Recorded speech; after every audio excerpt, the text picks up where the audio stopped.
गुप्ता जिंदाबाद जिंदाबाद जिंदाबाद, ओम प्रकाश गुप्ता जिंदाबाद।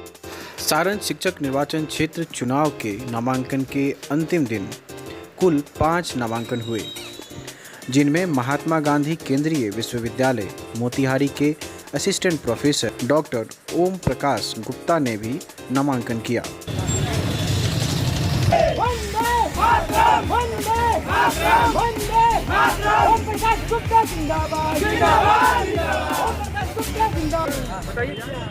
ये चुनाव लड़ने का मुख्यतः उद्देश्य यही है कि शिक्षक को किसी प्रकार का आंदोलन करने की आवश्यकता नहीं पड़े। हम जानते हैं कि पूरे भारत में सबसे कम साक्षरता दर बिहार की है। ये हम लोग के लिए चिंता का विषय है। बिहार में हम पढ़े लिखे हैं, बिहार से सब कुछ मेरा लालन पालन यही रहा है कि शिक्षा व्यवस्था सही किया जाए, जिससे नियोजित शिक्षक को या किसी भी प्रकार के जो शिक्षक है नियोजित हो, नियमित हो, वित्त रहित वाले हो, मदरसा वाले हो, विद्यालय वाले हो या कॉलेज के प्राध्यापक हो, किसी को भी किसी प्रकार की आंदोलन करने की आवश्यकता नहीं पड़े। उनके अपने हक के लिए किसी प्रकार का कोर्ट कचहरी करने की ज़रूरत नहीं पड़े।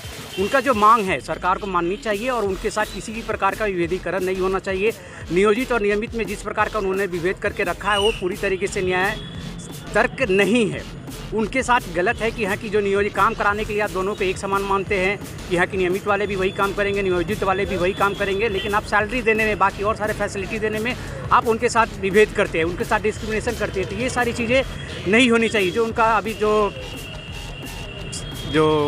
सर्विस जो उनका बना है सर्विस कैडर, या जो कहेंगे कि यहाँ की यार उनका सर्विस जो कैसे उनका कंडक्ट होना चाहिए, तो जो सेवा शर्त जो बना है तो उसमें भी गलत है कि यहाँ की जो म्यूचुअल जो ट्रांसफ़र होना चाहिए वो ना हो, कहीं ऐच्छिक ट्रांसफ़र की बात होनी चाहिए।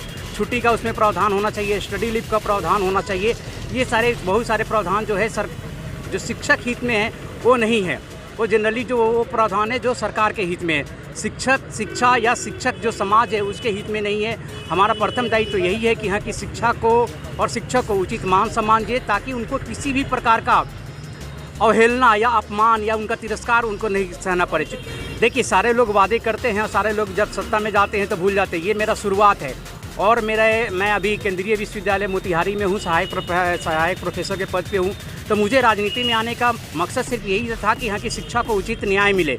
और राजनीति में आने के बाद आप लोग जानते हैं कि यहाँ की अपने कर्म से आप पहचान बनानी पड़ेगी। क्योंकि मेरा अभी तक पहचान एक सेंट्रल यूनिवर्सिटी के प्रोफेसर के तौर पे है, तो मैं चाहूँगा कि राजनीति में इतना अधिक से अधिक काम करूँ कि लोगों का एक चहेते के रूप में हम याद रखें और लोग मुझे हमेशा कहे कि यहाँ की ये शिक्षक निर्वाचन से जीते हुए थे, हमारे लिए ये काम करेंगे। हर तरीके से हम उनके साथ हैं। जो भी शिक्षक बंधु है, चाहे जो भी शिक्षक मतदाता बंधु है, सब हमारे साथ है। उनका आशीर्वाद, स्नेह, सानिध्य सब मुझे प्राप्त है। उनका एक तरफा सपोर्ट से मुझे ये चुनाव का 100% 100% है कि हम ये जीत हासिल कर रहे हैं।